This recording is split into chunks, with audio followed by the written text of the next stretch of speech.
Okay, guys. So we are going into chapter 24, and we're looking through the eyes of Vivian. Chapter 23 was pretty interesting, don't you think? Dante is kind of getting up in his feels, doesn't know how to think about, what's going on in his head and his heart, and, he's starting to care a little bit. Because, we saw a major jealousy bit over Heath. So we're going to see what's going on in chapter 24. Vivian. I should push him off. We hadn't resolved the heart of our issue yet, and kissing, or more, would only complicate things further. I should push him off. But I didn't.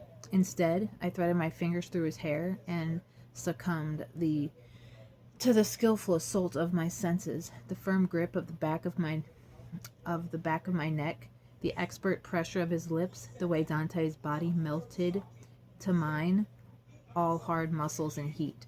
His mouth moved over mine, hot and demanding. Pleasure fogged my senses as the rich, bold taste of him invaded my mouth.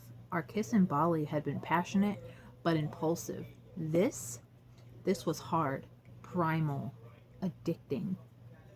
My worries from earlier that day melted into nothing, and I instinctively curved my body into his, seeking more contact, more warmth, more.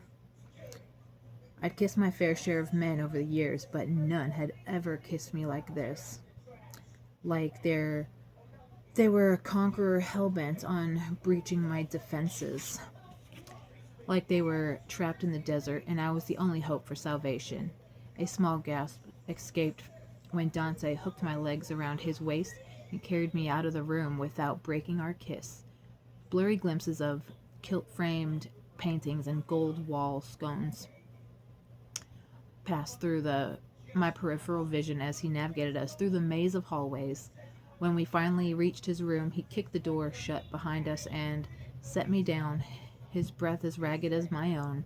Under any other circumstances, I would have savored my first time in his private sanctuary, but I caught only the faintest impression of expensive oak and charcoal before his mouth was on mine again.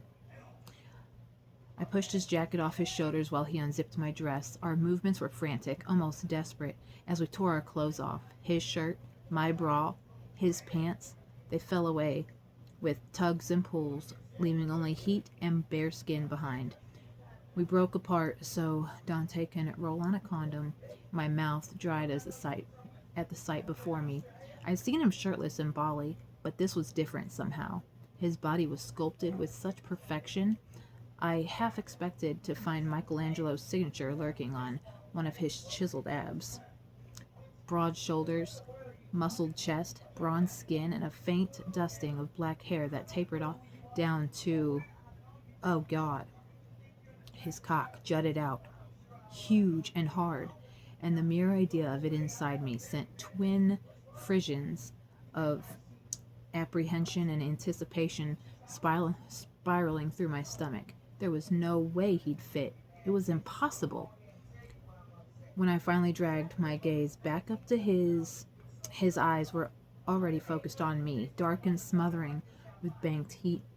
A molten flame dripped down my spine when he spun me around so his erection dug into my lower back.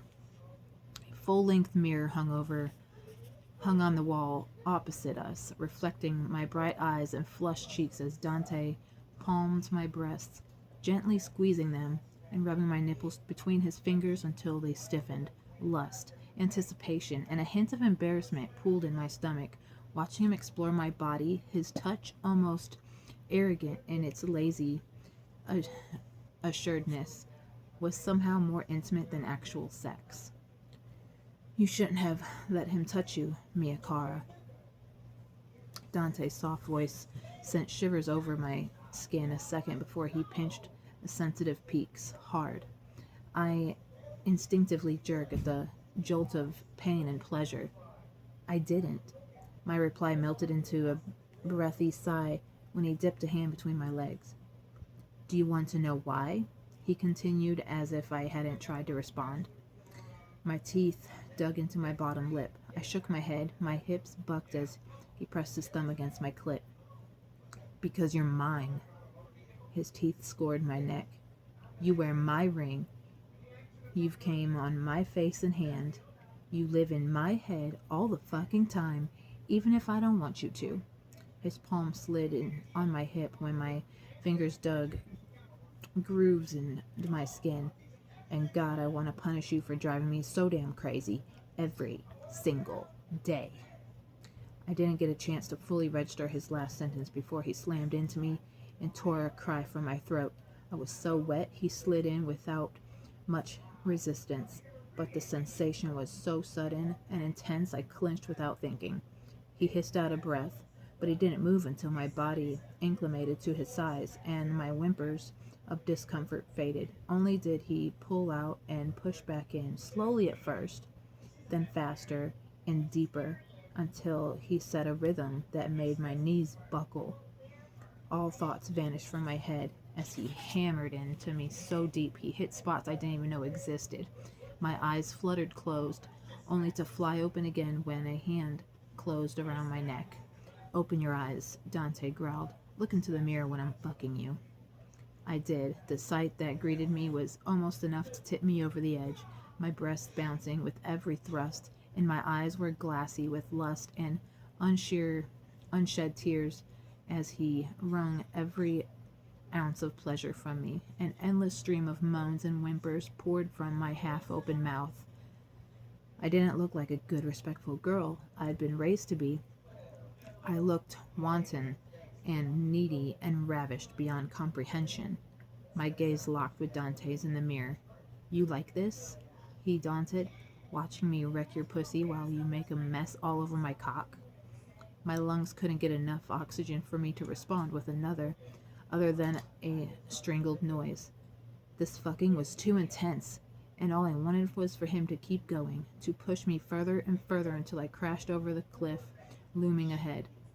I'm the only one who gets to see you like this. His voice turned harsh. You thrust.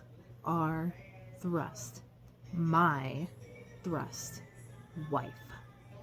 The force of his fucking increased with every word until the last plunge pitched me forward. If not for his hold, I would have collapsed on the floor. I'm not your wife yet. I managed over the thundering of his heart. Of my heart. Dante's grip tightened around my throat. Maybe not, he said darkly, but you are mine. You asked if this was just business? He drug his cock out slowly, letting me feel every inch of him before slamming back in.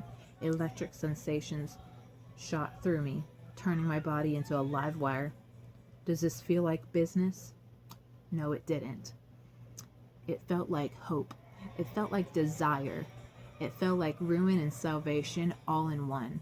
Dante's pace slowed, but the power in every thrust remained vicious. Still, his next words contained a shadow of vulnerability that took what was left of my breath away. You don't know what you do to me.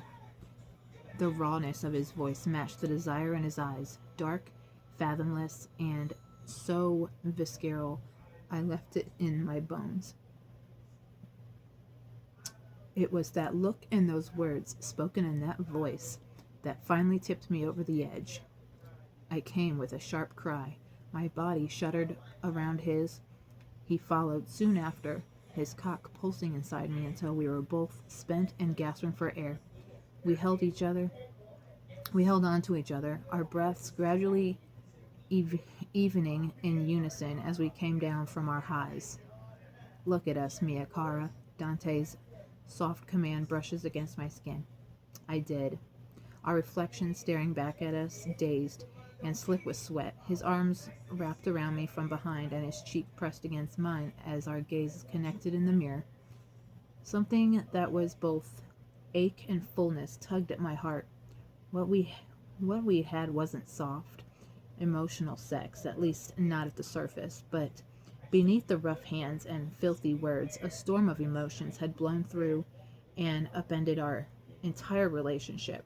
6 months of pent-up frustrations, lust, anger, and everything in between, all unleashed in one night.